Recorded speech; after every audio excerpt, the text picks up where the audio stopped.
He seems to have gotten himself clean and straight, and I'm knocking on wood for him. He's got COVID. Okay, so, but the point is, he did play on Thursday night at GOAT. Right. And he had one good rush early in the game that caught my eye, and I'm like, here we go. Right. And then what happened? Nothing happened. He wound up with one tackle the rest of the game. No quarterback pressures, no tackle for losses, zeros across the board. Right. But do you even remember him in the game? Well, he played 37 snaps. What happened to all the rest of them? D-Law, he had the one punch out. hammer. He hammered the ball out of Rojo's hands, and it was a big play in the game, and I loved it.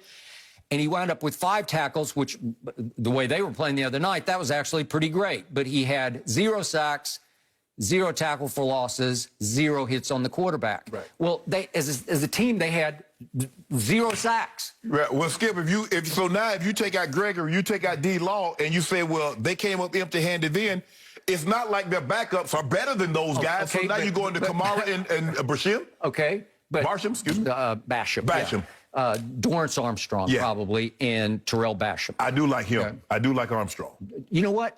Jerry's raved about him, so I'm saying, okay, let's give him a shot. Right. Can he be any worse than zeros across the board? I don't think so. Right. So just to remind people, he was a 4th-round pick out of Kansas in 2018, and he did start 3 games last year, and he does have a career 2.5 sacks, big whoop. But the point is, let's give him a shot. Yeah. And the only thing I know about Terrell Basham is that we signed him at dirt cheap money, you know, just for bargain basement kind of money as a free agent.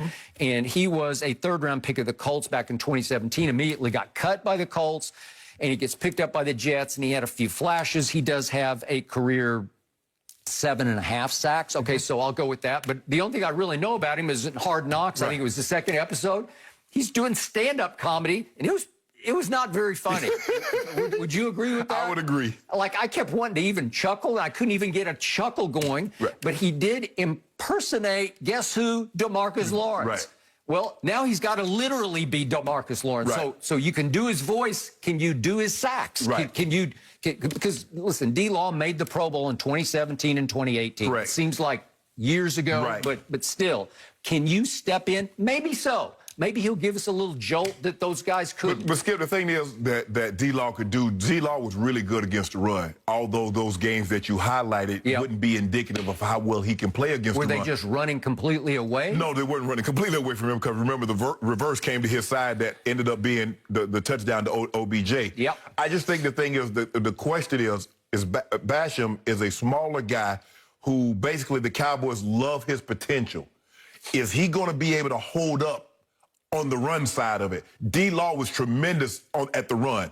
He did a very good job. Now, I agree with you. I don't know what this 4th best edge rusher over the entire season. I don't know where that came from. I don't either. But okay. But with with Gregory and D-Law, Skip, I give you that. You got 4 turnovers, but you still gave up 31 points. Tom Brady still threw for 379, and none of those turnovers came from pressures. It wasn't like you got the ball out of Tom Brady's hand. You hit him and he coughed it up. There was none of that. You chased him off his spot and he threw a wild pick. I didn't see that. Right?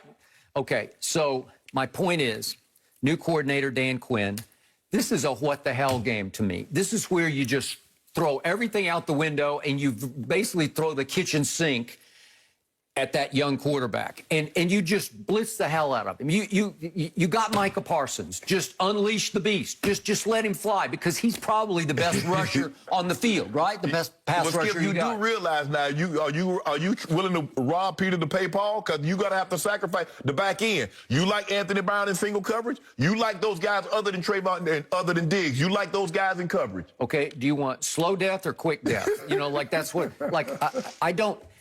You're up against it now. The odds are screaming that you are, what you said, in big trouble against Justin Herbert and company. We're going to talk about Mike Williams took a shot at the secondary, and Keenan Allen. And, okay, they converted 14 of 19 third downs against a really good Washington front. So this game isn't about your defense. This game is about your offense. But I'm saying on defense, I give it up to where if I'm Dan Quinn, I'm just gambling all day and all night. I'm just sending people from everywhere. Skip, that's why you pay Dak the big bucks. You got it. Away. Agreed. Okay, so there are lots of ways to skin this cat, so to speak. But one way is to as Bill Parcells once said before the Giants Super Bowl, remember he said against Buffalo, he said, we've got to, against the K-gun, you know, we've got to shorten the game. Correct. Okay, one thing Dak did the other night was he was incredibly deadly accurate with the football. Right. Okay, CeeDee Lamb, you cannot drop another pass. You dropped 3 the other night. You made 3 big plays that almost canceled them out, but you can't drop a pass. And little Cedric Wilson's going to be in the slot in place of Gallup. Okay, catch 6 or 8 balls underneath that get first downs. And obviously, Amari can be Amari, best route runner in pro football. Maybe he can get loose for a couple of touchdowns. And the offensive line, that Steele kid, he played okay last year. Right. I think he could be pretty good. And by the way, I kept raving about Connor McGovern in place of Zach Martin at right guard. He was sensational. Well, guess what he played at Penn State for a whole year? He was the center. Well, what's the weak link in the line right now? It's Biotish. He just, I think he got it handed to him the other night. He is the weak link in that line. What if they quietly have moved McGovern over to center this week? Well, maybe that'll kind of shore it up because Zach Martin is back. Well, I got that I mean, going. he was going against Vita Veda. Okay. Vita Veda, and Vita Veda going to hand it to a lot of people. He's going to push them into the quarterback because he is the biggest, strongest force in the league right now. Skip, the way I look at it, this is what would concern me. Even if my offense plays well and it's a one-possession game, do you feel comfortable at the end of the game that your guys are going to be able to generate enough pressure and to keep the Chargers from either tying the game or winning the game? I do not. I do not. I agree. You can't get in that position. Right. But upsets happen because we saw them all over the landscape in week 1, right? Yep.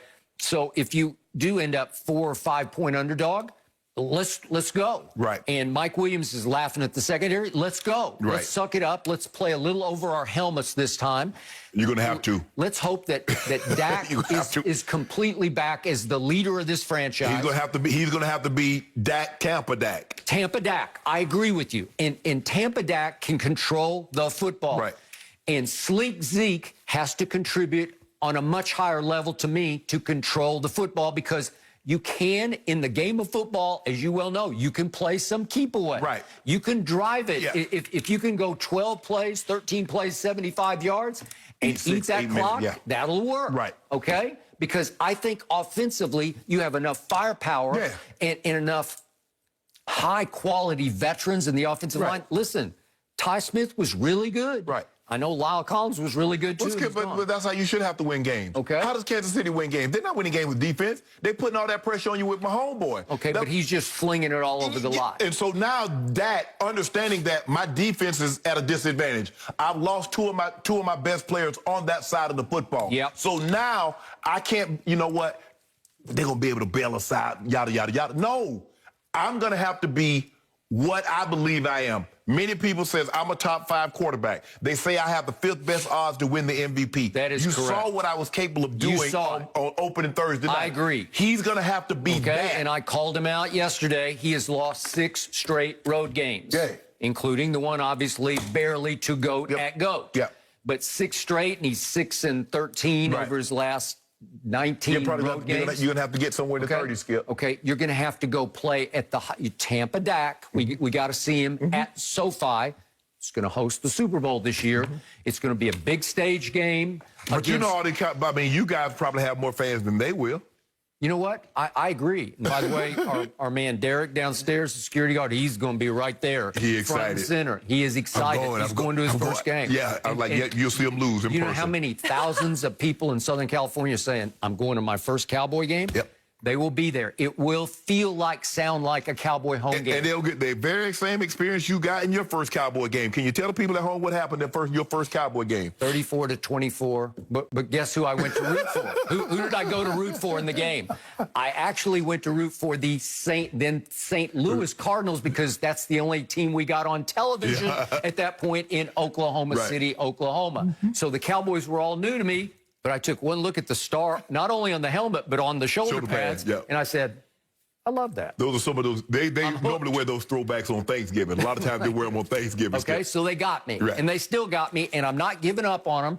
And I don't think all is lost, and I do think they can go win this football game. No, all shouldn't be lost because Skip, you spent your money. The lion's share of your money is on the offensive side of football. You tackle, you guard, your running back, your quarterback, your wide receiver. You took a wide receiver in the first pick last year. So I can make a case, Skip. 6 of your top 8 players are on that side of the football. Okay, good. I got it. So thank you. Spoke the Hall of Famer. I'm good. But guess all what? right. Good for now. You're going to lose. No, I think we're going to pull this one off. I just got a feeling. Okay, I'll you let got you have that